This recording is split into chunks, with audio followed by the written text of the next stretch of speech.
The broadcast is now starting. All attendees are in listen-only mode. Good afternoon and welcome to the DFK Australia New Zealand lunchtime webinar all about succession planning. We're talking about planning for a profitable and painless exit from your business. My name's Angela Raspis and I'll be hosting this webinar for you, but your presenters are Stephen Bushell and Gary Nugent from two of our firms. Now, you may or may not have been familiar with the DFK Australia New Zealand brand before you came along to attend this webinar. So just very quickly, we're across Australia and New Zealand, no surprises there, and we take care of a broad range of clients and a really large variety of industries. We provide accounting, taxation, audit and assurance, business advisory and consultancy services. In fact, there's 14 of our independent firms across the two countries, but we're part of a bigger family. The Global DFK Association has 214 firms across 92 countries. And that's why we can seamlessly service you, whether you are here in Australia or New Zealand or looking to do business overseas. We like to position ourselves with local knowledge at the coalface with your local firm, but those national connections as you expand and the global reach if that's where your sights are set. So your presenters today, as I said, are Stephen Bushell. He is the managing partner of DFK Gooding Partners in Perth, and Gary Nugent, the managing partner of DFK Nugents Group in Melbourne. Now, we like to start our webinars with a bit of a quote to give you a flavour for what's in store.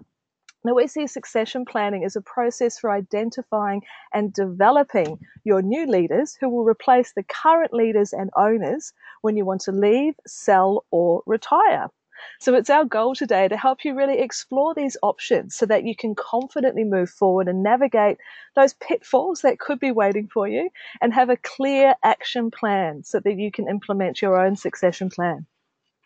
Now, these are the topics that we'll be going over, and I've just a moment to reassure you, this is being recorded and you will receive both a copy of the recording and the slides. So if you're a note taker, you can relax a little bit because these will be coming out to you.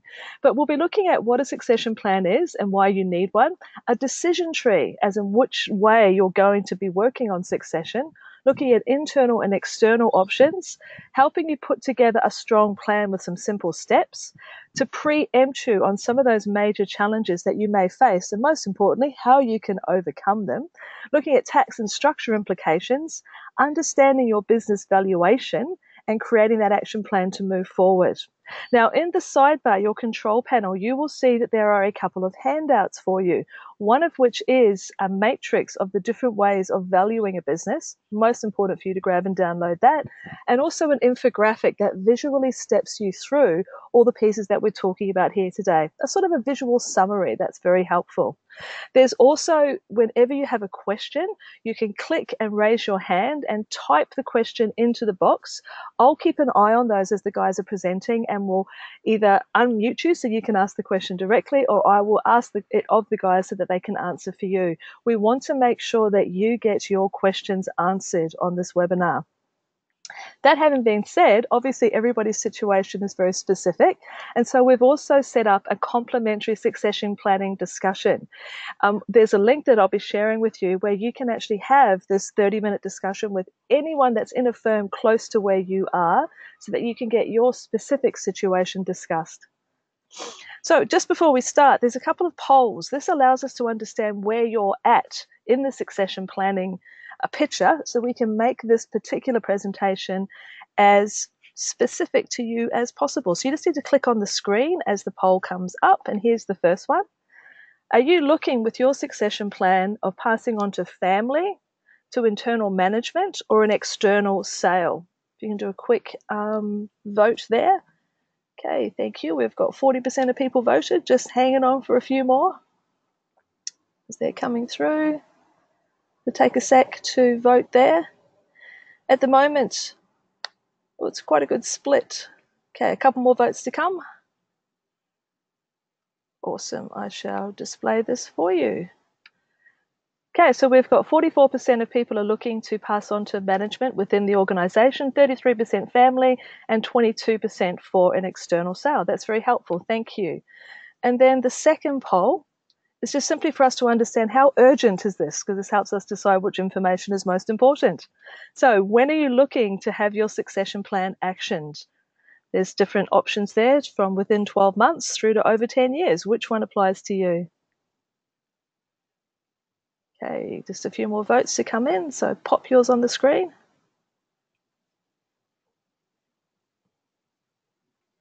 Okay, almost there. Thank you very much, and here we go. So there's a good chunk of people talking with us today who want to get this happening within the next 12 months. Then you can see the split from 1 to 3, and then there's equal split between 3, 5, and 10 years. So there's something for everyone on this webinar today, we promise. Okay, so I will now hand you over to Stephen to start talking through the first section of the presentation. What is a succession plan, and why does every business owner need one? Thank you, Stephen. Thank you, Angela, and welcome everybody to this webinar. We are today talking about what is a succession plan and why does every business owner need one. And I just thought I would start by briefly covering on a few stats and facts just to get you into the mood and also give you some sort of idea of the type of wealth that we're talking about in Australia and New Zealand. So the stats and facts, DFK Australia New Zealand issues a web survey every year, which we've just completed. It's hot off the press and we're actually launching it tomorrow. So I can reveal one of the stats that came out of that survey was that 56.7% of our readers actually don't have a succession plan. Now that's, I guess you could read that one of two ways. Either they don't need a succession plan because they're not ready to move on yet, or they simply haven't addressed it. If they haven't addressed it, and I noticed that 42% of you were selling to management and 38% of you are selling in the next 12 months, that's an interesting stat. 56% of people don't have a succession plan.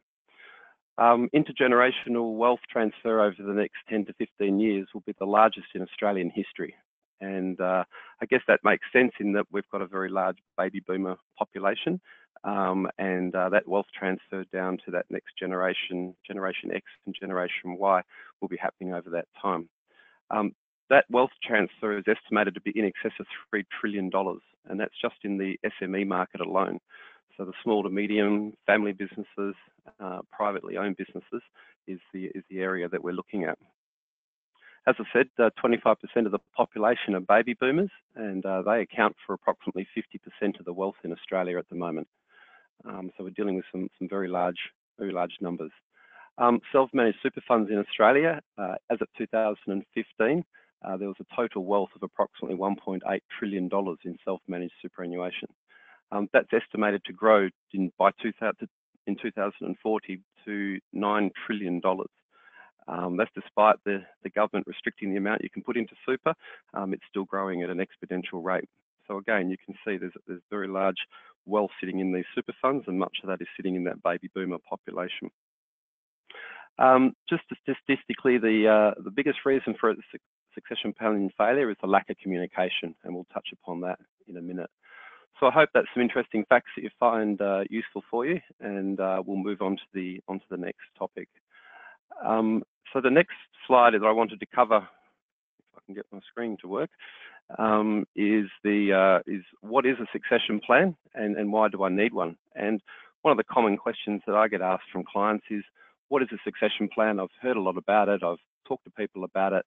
And can you send me a template that I can just simply fill out and sign and put that on the shelf with my business plan and my estate planning and my will? It's not quite as simple as that. And I think it really it does complement a business plan, and it does complement an estate plan. I guess in a way it sits in the middle, in that the business plan builds your business, creates your wealth, drives your business, and gives you a roadmap of how you run your business. And then we look to what do we do next with our business. We're getting to retirement age. We may have children coming up through the business that are wanting to take over, or we may not have that opportunity. We may be looking at a management buyout. And as I said, over 42% of you are looking at that management buyout. So it comes in many forms. It starts with a conversation, and that conversation then leads to documenting that conversation.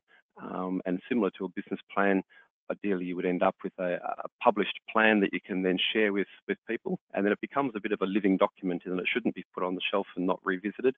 It should be then have a series of goals that you work towards over the desired plan, over the desired period. 38% of you are saying that you're looking at succession planning in the next 12 months. If you don't have a succession plan, you've got a little bit of work to do, and if you do, hopefully you've got it well documented with very clear goals. So we all need to look to build the future and to build our businesses in a logical transition. And as I said earlier, the business plan is your roadmap to building that business. Your succession plan is then a continuation of that roadmap to an exit strategy. Things change very rapidly in business, and not just in business, but in the demand upon us personally. And circumstances may change your desire or your need or your timings around succession planning, and some of those should be touched upon and covered off in your succession plan. One of the big questions we always ask people is, are we working towards building a business, or are we simply doing our job and running our businesses just simply day by day, coming to work, not really giving succession too much thought? And it's not until people actually stop and think about these areas that they realise that I actually don't have a succession plan. I'm just simply coming to work, doing my thing. I'm enjoying the work that I do, but I really don't have an exit strategy. And it's not until we actually engage in these conversations that people then have a sense of panic because they haven't planned, or that we can realise we've got time and we need to get onto it. One of the areas that we do look at, and again, interestingly, that statistically many of you are looking at selling to management, is that the growth will require staffing. So as you're building your business, staff are coming on board. Some of those people you'll identify at management level as being people that you think have got the right skills, got that X factor to take over your business. And it's very important that you share the succession plan with those people, because many times I've seen key people in clients' businesses move on, and then when we ask the client what happened to Joe, they say, oh look, he's gone on to greener pastures, he's had a better offer. And when we drill down upon it, part of the reason is that we didn't actually share our vision. We thought that he was going to make it, we thought he had the right skills and that X factor, but we never told him. And as I said earlier in those stats and facts, is many of the succession plans fail through lack of communication. This is exactly one of those positions where we're not sharing our succession plan. So we may have great plans for little Johnny, and if we don't share those plans with him, he's going to get headhunted, and someone else is going to pick up the benefit of all your training and your nurturing through his career. We need to know how much we're relying upon our business to fund our retirement. Some people simply get to the end, cash in their business and hope that they've got enough to retire. That's a very knife-edge approach, and they could easily go one of two ways. There could be changes in circumstance, there could be disruptors coming into your business that strip away wealth quite quickly. So we need to be prepared for all of those. So understanding what you need to retire and what your wealth looks like at the end, how you want to live your retirement days, where you want to live, and the quality of the life you want to live will all determine and work backwards to how much you need to yield from your business, and also complement other assets such as superannuation and assets that you may have acquired and accumulated outside of the business. So understanding really where your business fits into your overall wealth and retirement plan is very, very important. And also, do we really know what our business is worth? Many times people have come to me and said, what's the magic formula to telling me what my business is worth? And we'll touch upon valuations a bit further into the webinar. But initially, the short answer is there is no magic formula. There's many tools and valuation methods that we can use to give you a range of what we think your business is worth. A lot of clients come back with a gut feel. They think they know what it's worth based on other sales in their industry, or they come back and simply say, I want X amount of dollars, and we need to backfill that number to ensure that the business is going to match that expectation, and either through growth or through sale or through acquisition. So again, it's really understanding what your business is worth and how that fits into the overall plan. So really, to sum up that, a plan is really something that we need to start earlier, and it's part of an overall journey. And if it's planned out well and goals are set and you're working towards those, it can be a very, very successful outcome for you. Moving on to the next slide is the first engagement that we normally deal with when people approach us from a succession planning point of view is to walk them through a decision tree. And that decision tree is broken up essentially into three pieces. One we say is the internal function of a succession plan, and then the external. And Gary and myself will step you through these in a moment. The first one is the transition to family members. The second one is to internal management, that is little Johnny that we've identified as the right person to take over the business. And I guess in a way, failing those two, we look to then an external sale. I say failing because sometimes the internal for a SME client is a much better outcome, where dad's passed down to son or daughter, or their management team has come through in a management buyout. And the last point there, the external option, is where we're actually trade selling this. So we're actually selling the business to an external party, perhaps a competitor, and then we're moving away from the business completely. So again, that decision tree and that discussion happens very, very early in the succession planning process. And depending on the outcome of which, we can address all three, or we can address one of those or two of those. So with that in mind, I'll pass over to Gary, who will talk you through the internal. Over to you, Gary. Yeah, thanks, Stephen. I think that's a terrific summary, and I think I've just pressed this button too many times. The important thing, I think, taking on from what you've said, and obviously with the attendees and interest in what it is that succession means for everybody, is that whether the process is well planned or not, it still needs to happen. A lot of people will put off their estate planning process because they believe either that it's something that they need to look at more thoroughly or not. But the fact is that whether they do one or whether they don't, everyone has to face their mortality, and obviously without a will, then it ends up a little bit chaotic. With one, it's obviously a lot more structured. That's probably a process that we best understand. Succession planning is very much the same thing, is that if you don't plan it or you do plan it, it really is just managing the outcome. So to the extent that we at the DFK Group look to help our clients, is really trying to understand the sort of dynamics that people know intuitively what the concerns are, but they just simply don't address them because they're complex, and they challenge us as to what we've been doing with our business to date and what we need to do.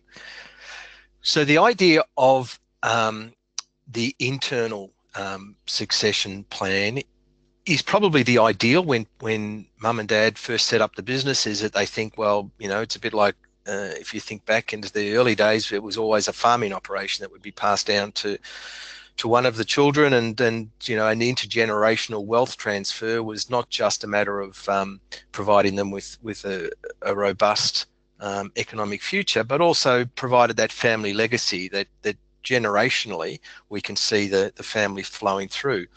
Businesses have become far more dynamic, far more complex, and the world around them has changes very rapidly.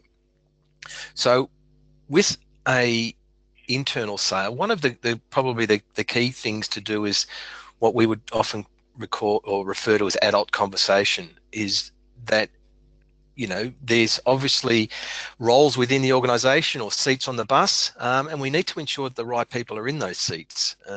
And little Johnny might be that guy, but equally he may not be. And sometimes we intuitively know what people's weaknesses and strengths are, but we tend not to discuss them because they're part of that family dynamic that we all understand but don't necessarily deal with well. So the issue of looking at the business is also having a good, hard, independent review of just how the business is going.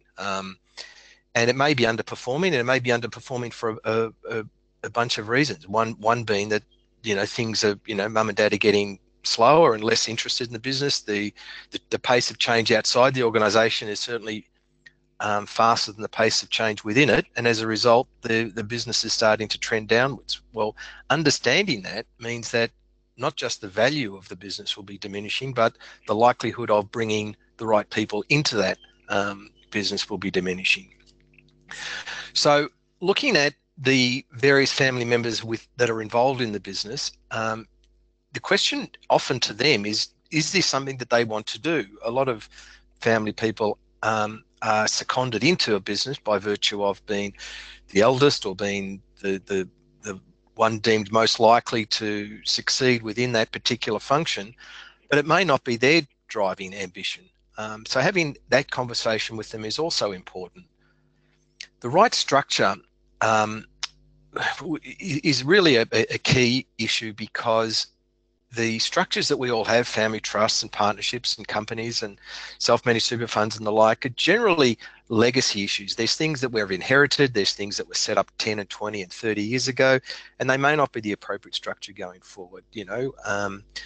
That said, they certainly can be. So having a thorough review of just what your structures look like is important, because if you're going to fashion a change, one of the things of navigating capital gains tax and all of the benefits and pitfalls of that process requires you to be very thorough in how you go about looking at how the business is structured.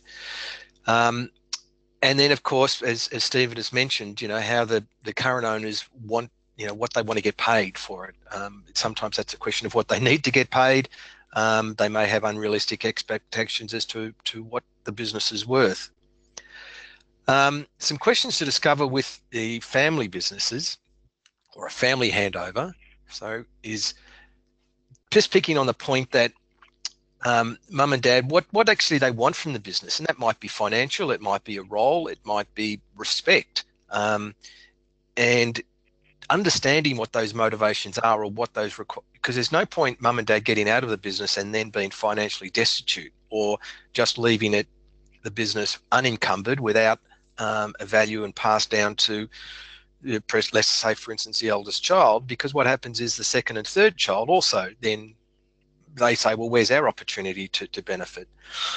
So it's not just a matter of how much they want, but it's also a good perception of how much they need.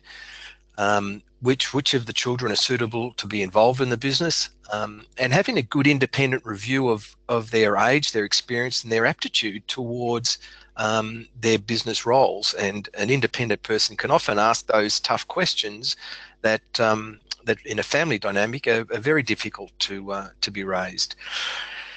As I mentioned, it's often not the children who are involved, it's the children who aren't involved that can also be roadblocks to change. So understanding what it is that they may be looking for and how they want to be compensated. So if the business is worth a lot of money but is discounted so as to facilitate a transfer to a family member, well, of course, the other children who are anticipating that as being an inheritance, for want of another term, say, well, how do we then benefit from that?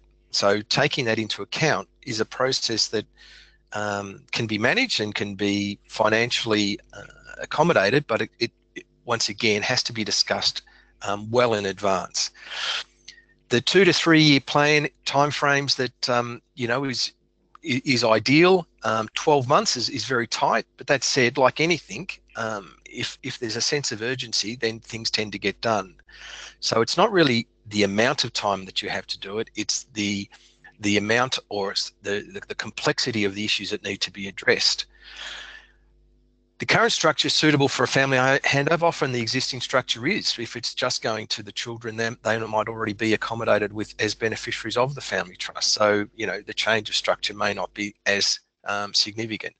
What probably would become more significant in terms of structure would be where we're looking at a management buyout.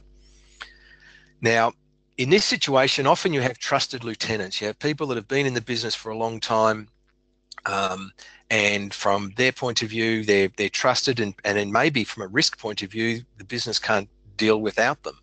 That has to be factored in, because if they're not part of the process, or if they use their value to the business as leverage, it clearly diminishes what the sale of the business would involve, because clearly if these guys haven't been properly managed over time, or as Stephen had mentioned, had that conversation about what their career trajectory should be, then the question might be that they might not be the right people to take the business forward as future owners. Whether they have the financial capacity, are they willing to mortgage their home to buy the business? Do they see it as compelling to buy the business, or will they simply just allow the business to diminish and then they'll take it over by default? These sorts of things, once again, are decisions and risks that need to be mapped out in advance. The vendor finance is just, well, how much in this case, mum and dad might say, well, look, we're willing to allow our manager, our trusted manager, to take over the business, and we'll help fund it. Obviously, there's risks in that, because if the business fails, do mum and dad still get paid? Obviously, bank debt is a increasingly difficult thing to raise in this current environment. But that said, it's far easier to raise bank debt when the business and the accounts look solid. If they're just in a situation where they're chaotic, then of course bank debt becomes very, very difficult to arrange. Skills gap are an important thing, and we often don't see from within. So you need to have a degree of external perspective to see just what is missing within the existing business, and as we said at the start, getting the right people into the right seats on the bus. Mum and dad often have had a big impact on the business over the journey. So, we need to understand what a new owner will do in that situation. Will they be able to carry those relationships forward? Will the business customers trust the new owners? We look at a situation where large organisations, the News Corps of this world, we have the Rupert Murdoch's, well into his 80s, still, being the manager of that business, and there's questions about the value of News Corp if he were to depart. Well, if it can happen for a multi-billion-dollar business, it's an issue that we need to address for our smaller SMEs. Current structure is unlikely to be suitable for a management buyout, because there would need to be a change. So what we're looking for there is more, how do we restructure the business so that mum and dad get the best financial outcome, and obviously the least capital gains tax implications. So with that, I'll pass back to Stephen to consider some of the external issues. Thank you very much, Gary. And harping back to the stats and facts point, was that many businesses' succession plans fail through the lack of communication. I think Gary's highlighted several of those points there, in that good old-fashioned communication with your family and or management is the key up front. So with that in mind, we've looked at family buyouts, and little Johnny and little Mary decided that they don't want to join mum and dad in the business. We've also looked at the management that we've got, and we've got a few shortcomings in there, and we don't think that there's a lot of interest internally to sell the business. Our other alternative is to then look at a trade sale or to some sort of exit to a third party, and that is a much different conversation to be having than simply setting up the business internally. Probably requires a bit more effort, in that the external sale, when you're selling it into a business, is you really need to be looking at what gaps you've got. Because if you think about, you're going to sell your business, you spent the last 20, 30, 40 years building up your business, and there's a lot of personal goodwill that goes with SME businesses. And when that personal goodwill is effectively sold, and you're no longer working in your business, can your business survive without you? We always say when we go on holidays or we're unwell, can the business survive? Well, what about if we're not there because we've sold the business? And to really unlock the true value of your business, you need to be selling your goodwill and attaching as much of that goodwill to the business, not to yourself. Because a purchaser will do their due diligence on you, and they'll quickly realise with their lawyers and their army of accountants that a lot of the goodwill may be attached to you, and all those client relationships that you've got, those customer relationships you've built, spent many years building up, may disappear if somebody else comes in. So really, we need to start the transition to a new person sooner than later, and we also need to make sure that we've got those gaps filled. Now, that may mean that you've identified somebody and you may bring them on early, and it may convert from an external sale to a management buyout is one option, or we're simply setting up the business and transitioning yourself or exiting yourself out of the business as much as possible, so that when there is a sale, your customers and your clients and your business can be sold across with fairly seamlessly, without really a lot of change, and people will look back and say, oh, I didn't realise that business had been sold, or I was aware of it, but the transition's been so smooth that I haven't even noticed. And that's, I guess, the best outcome for your customers and for the purchaser, because it means the purchaser is likely to pay you your full value and not provide any discount. Sometimes an external sale, there is a delay or a deferred payment, and that's to take into account and give the purchaser some comfort that they can transition this business across successfully. So sometimes you may not get your full value up front. There may be a period of 1 to 2 years where there may be a first and second instalment paid, and you need to give that a lot of thought around what that looks like. It's not just simply a matter of taking the money off the table and retiring. You may need to be involved in the business and that transition across to the new owners. So we need to look at the skills gap, import additional skills where needed, and particularly given that you may still be very active in your business and very hands-on with the business, and if you are, you need to replace yourself. And we need to be able to recruit for growth and expansion. And then where it's all about identifying the need, recruiting for the right fit, and building the team. So having a good understanding of who's in the team and what makes your business drivers work. So the external sale, on the next slide, we've come up with a few questions to pose, and these are things that you can think about in an external sale. Do you have the right systems in place? So is there enough controls, framework, purchasing systems, stock control systems, and everything else that makes your business tick along on a daily basis? Is there enough in place there to pass that over to somebody, or is it all in your head? And if it's all in your head, it needs to be put in place so that somebody else can pick up that manual and run your business as successfully as you have. Does your business run without you? As I alluded to, when we get sick or we go on holidays, our biggest fear is that will our business tick along without us?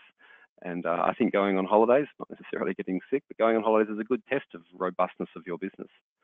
So perhaps as you're starting to work towards an exit, is perhaps take a little bit of time off and road test the business, see how it goes while you're still there and able to make change.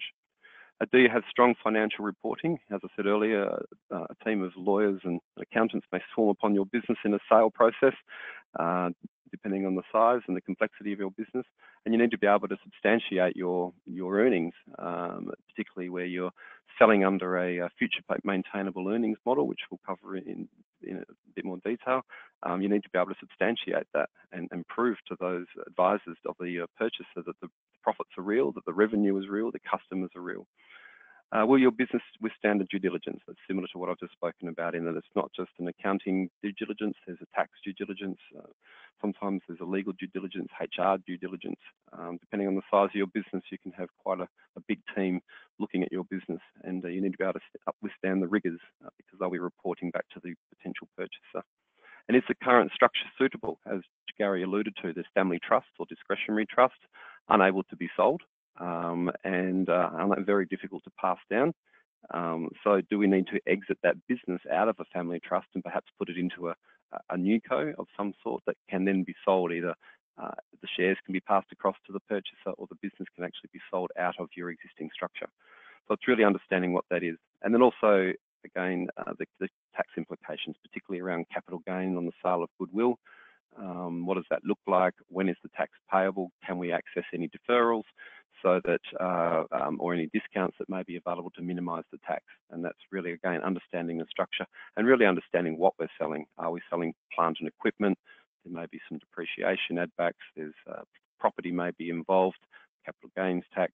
There's goodwill involved, again, capital gains tax, etc. So really analysing and dissecting exactly what you are selling, so that your accountants and your advisors can help you with that tax and perhaps minimise it amongst family members, etc. There's superannuation opportunities that exist where we can pass across some of that wealth to the superannuation and take the advantage of lower tax rates there. And then the timing of your sale is very important as well. And that's around somewhat deferring that tax into the following year and effectively giving yourself an extra 12 months to pay that tax. There may be some seasonality adjustments or some seasonality to your business. Do we want to sell it when it's at its peak? Bearing in mind that selling a business can be quite a stressful time for the owner, and when they're in the middle of their busy season, the last thing they want to be doing is looking at selling their business. So there needs to be a conversation around the timing of that, and that due diligence process of having a lot of business interruption around that sale process can damage sales. So we need to make sure that we're selling it at the right time, but also the seasonality of the business and what's right for the owners as well, because there is a lot of added pressure on that. So that's some of the things that we need to consider when selling an external business. Gary's going to pick up some of the essential steps in having a strong plan, and I'll pass across to Gary. Thanks, Stephen. Yes, I think that was all very, very clear. So moving on, we all like the idea of simple, and there's nothing like having a step process so that we can then say, right, have we ticked all of the boxes? Obviously, within each of these steps, there are then sub-steps and there are sub-processes. But once again, with any planning process, it's about understanding what all of the I suppose, components are, and have you got them addressed. There is no, as Stephen made the point before, there's no just templated thing that I'll just have what the guy next door used and I'll just apply that to my business and away we go. That said, there's similarity in any planning process. Establishing the timeline, one of the reasons why we asked that question in the poll is that what it does is it creates, well, exactly what do we need to put first. So if your time frame is, look, I started the business 5 years ago and I'm looking to get out of it in 5 years time, well, that might be one thing. If it's a business that you've inherited 20 years ago and it's been around for 50 years, and then the time frame to manage the next step might be obviously more comprehensive. So understanding what the timeline is between where you are now and where you would like it to be just creates a process where we can put milestones against the various things that need to be done and the conversations that have to have. Define the improvements required. It's almost like selling a house, is that if you're in a situation where you go, look, I want to sell this business in 3 years' time, well, you want it to be the best version of itself at that point in time. So working through the business, having a look at where the weaknesses are, looking at all the things that could be improved to make it more saleable. We don't want to have investors, looking at all of the chips and the negative aspects. Obviously, that's what most of us do when we look to negotiate to diminish the value when we're a buyer. So as a vendor, as a person who's selling a business, we want to obviously look at how do we make this thing as impressive as it can be. The more time you have to do that, obviously the better, because you don't want to look like you've just done it in the last 3 weeks and you're just putting it up for sale, because obviously any due diligence by competent accountants and lawyers will pick that apart. The value of the business, Stephen's going to go through quite a number of criteria as to how that's done, but it's having a realistic expectation up front as to what the business is worth, not just what your expectations might be as to what you would like for it, but in particular, what would a willing purchaser pay for this business on a fairly full understanding of the market. If that number is significantly below your expectations, you've got a couple of things to do. One is to change the timeline to improve the business, or to simply just cop the fact that you're going to be earning less out of the sale than you'd anticipated. The tax implications are generally the poor cousin of this whole process, is that we tend to put those things right to the last. There are a number of restructuring opportunities that you can do. I've seen a lot of situations where people have sold businesses and just assumed that there wouldn't be any capital gains tax, and then that becomes quite a significant impost. And the conversation was, well, gee, I wish I'd structured this thing differently or approached it differently, because instead of the capital gains tax being $1 million, it might be $300,000. Or, as Stephen mentioned, maybe we could have just rolled it into superannuation and paid no capital gains tax. Those sorts of things take time to map out. Documenting the milestones, any plan requires us to just map out exactly what it is that we do so that we don't miss any of the steps. You don't go on a journey from Melbourne to Brisbane without understanding what all of the different towns you have to go through and where the distances are. So not unlike that process is to make sure that those things are well documented. Obviously, external assistance is really just to help you through the hard bits, because we tend to individually just jump and miss steps. So yes, that's probably much what we need to do. So having moved to that point, I'll pass it back to Stephen for him to run through some of the challenges that you'll face. Thank you very much, Gary. So the next topic is major challenges you will face and how to overcome them. And what we've tried to do in our, sorry, just going back. What we've tried to do is come up with a list here based on some of our experiences of some of the areas that we think are very relevant to this webinar and also to your journey that you're either in the middle of or about to embark on. And I think the main issues, again, as we said earlier, with the lack of communication, is just having those adult conversations that Gary's referred to.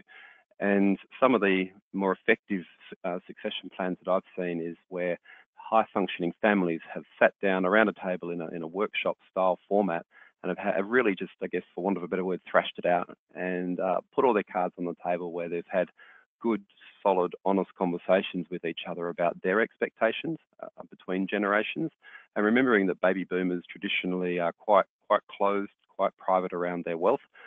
Yet the Gen X's and Gen Y's can be a little bit more open. So again, it's breaking down those initial barriers. And I've been in many meetings where mum and dad don't want to talk about it in the first meeting. They sort of want to talk about it in the second meeting, and it's sometimes not until the third or fourth meeting that they're actually prepared to open up and provide us with their input and their thoughts around what's happening. So there can be a slow burn to these processes, and we need to be patient. So some of the things around the conversations and topics that will get raised is mum and dad are not prepared to move on or let go. They're so passionate about their business, and dad's passionate. He doesn't want to retire. Retire is not in his vocabulary, and he thinks that he's still effective and can stay around for much longer, whereas the sons and the daughters may have a different view. That can be a really tough conversation, but it needs to be a conversation that's had in the very, very early days, obviously being very respectful of mum and dad and what they've built, but equally mum and dad perhaps accepting that technology and things may have moved on a little bit, and it's time for them to move on graciously, albeit it may be over a transitional period with a lot of respect and humility along the way. So also the inability to look at the business from the inside out. I've had many conversations where people have had very high expectations of their business, and quite rightfully so. They're very proud, but perhaps that external parties wouldn't value it without the same passion as looking at it as a very clinical view and taking all the emotional out. So you need to be prepared to have those conversations. That couples up with the next point: unrealistic expectations of business value. I've had many conversations where they've had some very unrealistic expectations, and those unrealistic expectations really come from, well, this is the money that I need, and then backfill it from there. Well, that's the money you might need, but if the business doesn't stack up, we've got a shortfall, which is then another extra conversation that we need to be having. So the sooner we have these conversations, the better chance we've got of filling that expectation gap. Impact of losing the owners on the business goodwill. As I touched upon earlier, there's a lot of personal goodwill sometimes in SME businesses, and we really need to be very conscious of that and prepare for it, and put plans in place where we can transition some of that goodwill back into the business itself, so that when that person has left, that goodwill remains in the business. And also around future-proofing of disruption. Disruptor as a term has been very popular over the last few years. We've obviously got some major disruptors in the world that we're all aware of, but disruption has been around for a long time. It's just now had a name put to it. But disruption around technology is probably the biggest disruptor that we've seen over the last 20 or 30 years. So we need to be very, very careful that a disruptor doesn't come into our market, and if they do, we're ready for them. Because that can strip away wealth in your business very, very quickly. Having adult conversations with key players, children that may or may not have the talent. So reverse of those first couple of points where mum and dad are expecting the children to take over. This one is more around the children want to take over, but they simply don't have the talent. They don't have that X factor. They don't have the skills that perhaps mum and dad have got.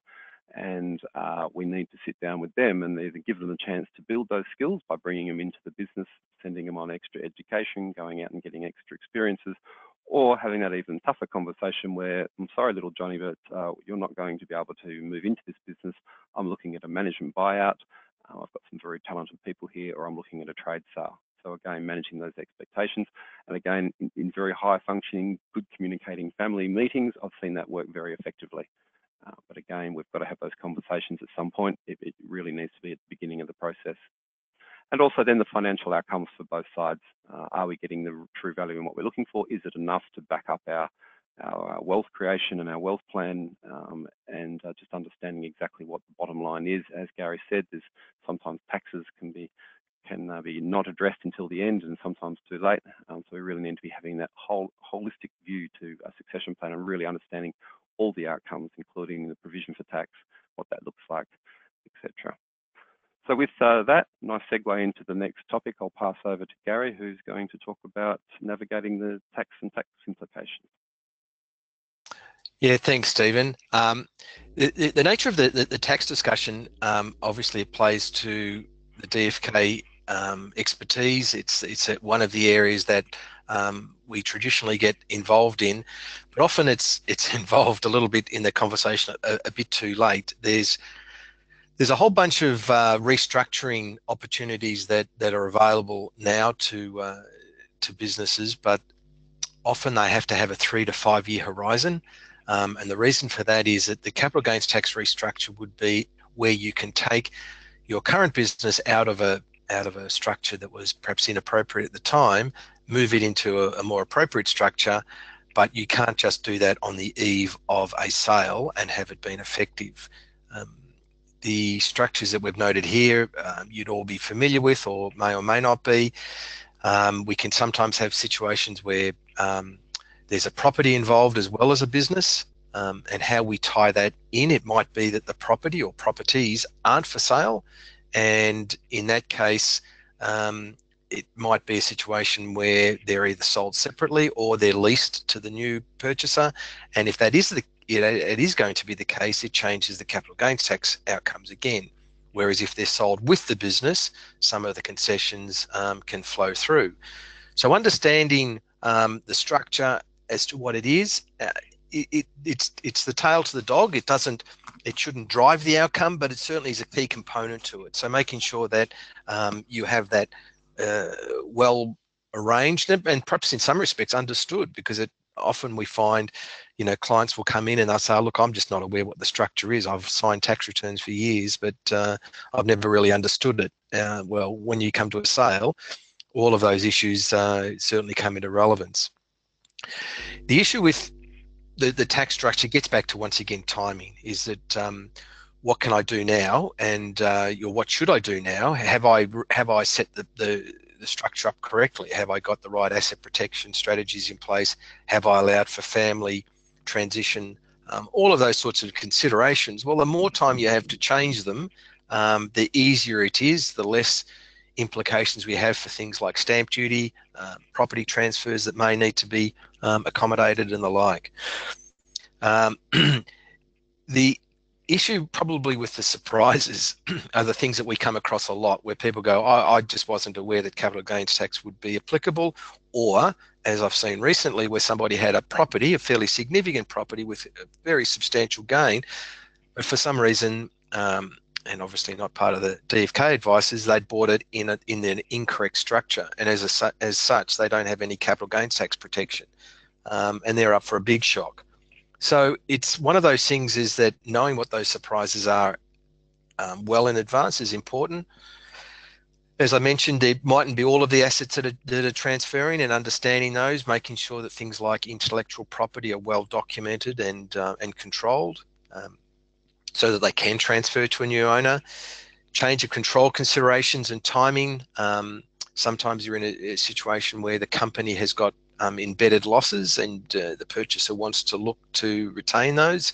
That can be quite a complex process to navigate, but not without some major benefit if it's successfully navigated.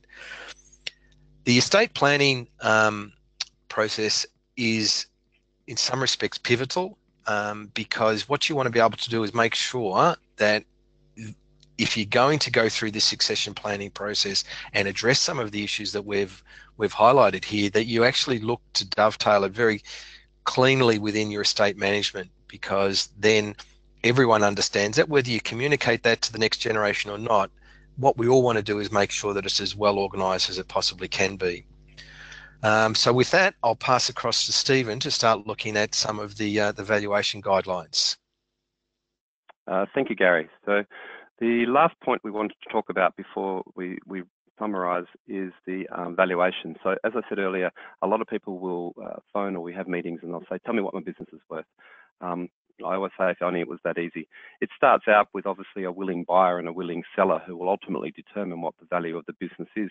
But there's several business valuations and techniques that we can use that will help determine what that range of valuation is, and that really gives us a guideline. So these valuation guidelines are really only meant to be an indicator based on your market, particular to your market, based on as much research as we can find, and ultimately it will still result in a willing buyer and a willing seller sitting down and negotiating a deal. So please understand these are only guidelines, and this topic in itself is a whole day webinar, if not workshop, just around valuing businesses. But to touch upon some of them, the typical ones, capitalisation of future maintainable earnings is probably the most popular one in the SME market. And what we mean by that is we're looking at what this business can generate on an annual basis without the influences of the current business owners. And to take out those influences in the income and expenditure, we normalise the earnings. So we look at typically over the last 2 or 3 years, profit and loss statements. We line them up alongside each other, then we analyse those and normalise it for expenditure that would relate particularly to the current business owners. So the current business owners may enjoy business class airfares, for example. We would add back the business class component and adjust for that, because the purchaser may enjoy sitting in economy, for example. The business owners may drive cars that are perhaps a bit more luxurious than need to be. We would adjust for that. So taking out the tastes and the lifestyle of which the current owners are enjoying and bringing it back, they might be making extra contributions to superannuation as they work towards retirement age. So we're normalising those earnings and income. There may be some one-off income in there, for example, where there's been some special projects or a large project has been completed in one particular year, which has meant the income has bumped up. We would smooth out that income as well. So we're looking for abnormalities and personal expenditure that may be influencing the profit and loss. Once we have those maintainable earnings, then it's a matter of determining what a multiple is, and that's really based on industries. So typically, as a starting point, SMEs sell between 2 and 3 times, sometimes 4 times. I've seen them sell much higher depending on the industry, so don't simply jump on the 2. Yeah, there's quite a wide range, but typically SME businesses start the valuation around 2 to 4, and then we would increase that or decrease that depending on the idiosyncrasies of your actual business and also your industry. If you're in a very high growth industry with a lot of blue sky, someone's probably prepared to pay a little bit more. Also, if your business is a very key business in that industry, someone's going to pay a little bit more for that to secure that piece of the monopoly board, so you can probably command a better price. So understanding where you fit into your business is really important. A couple of the other guidelines and valuation techniques is a discounted cash flow. Net tangible assets, which is one that we always do a bit of a cross-check against the maintainable earnings. So the maintainable earnings may produce a value, but if we're selling assets, particularly where property is involved, there may be a key asset or that gem on the balance sheet that's really driving the value of that business, and we need to make sure that that gets included. Rule of thumb, that gut feel, that industry norm, it's good when you've got businesses that have been owned for many years. Normally, the owners are pretty good at assessing their business up front, and that's based upon gut feel. And we always ask people to give us an indication of what they think it's worth, and ironically, it always seems to come back to roughly that number. And then the cost to create. So what's the replacement cost of your business? If you were to start it again, what would be the cost of replacing that? And quite often a purchaser will look at that when deciding whether to buy your business or perhaps come in as a competitor. Is it cheaper to buy your business in an established market, or do they think they can perhaps set their business up cheaper and compete against you, therefore not needing to buy your business? So understanding that side from a purchaser's point of view. So that's really where we are with understanding the core business. I'm conscious of time. We do have a evaluation methods PDF that can be downloaded, which covers many of these points. So I will pass back to Gary on creating an action plan and summarising our sessions. Thank you, Gary. All right, no worries.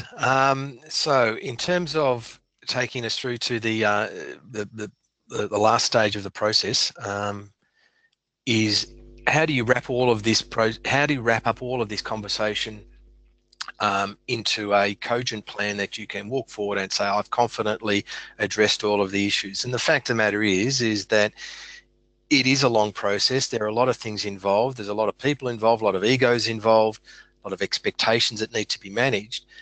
But one of the things about, and Stephen and we've talked about this a lot with client processes, is it's when you actually flesh these issues out and have the conversations, you find that the successful outcome will always outweigh the unsuccessful one, simply because people are then more realistic and they're more robust about their process. So that said, for our attendees today, having an action plan and a step thing comes back to a point of saying, well, look, have I checked all of these things? And if you haven't, well, then you know that these are the things that are going to trip you up. None of these things in this 10 list would be a surprise. Identifying your desired outcomes fairly clear, reviewing who your current people are. That's a hard thing often to do, because you just assume everyone who's been with you for a while is a good people. But once again, making sure that we have the right people in the right positions can take a little bit of independent review, or sometimes robust questioning. Business structure we've addressed at length, and I think it's important for you to have a very good and detailed look at that. Sharing the succession plan, as Stephen mentioned, if you have people that you want to bring through the business, make sure you're talking to them, because if they're not aware that an opportunity exists, often they'll move on to where they believe that the grass is greener. Milestones important.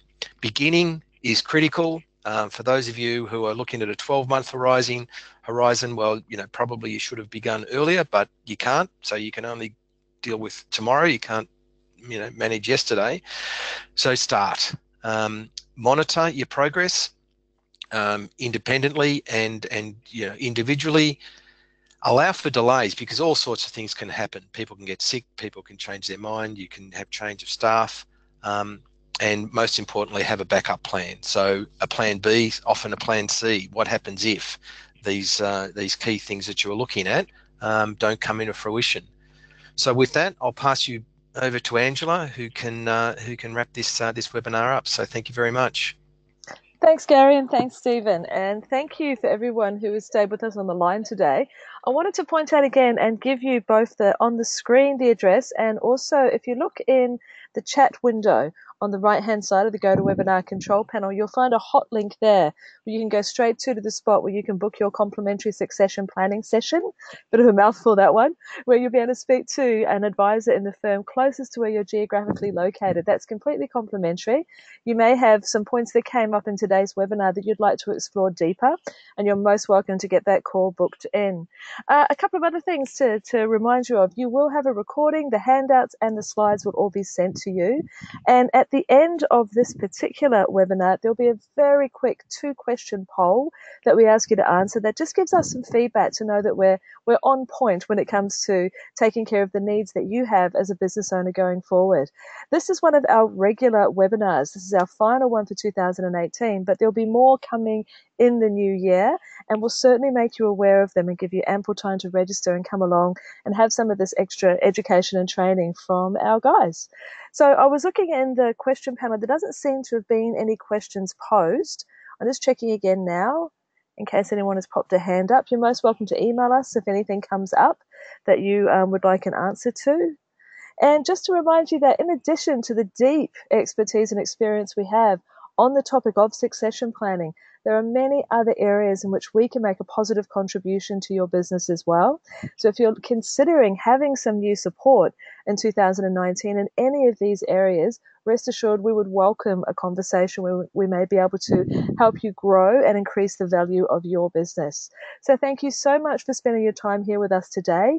Take care of that We Exit poll as you leave, and we look forward to helping you in the succession planning consultations that we've made available to you. Take care, and we shall see you on the next webinar.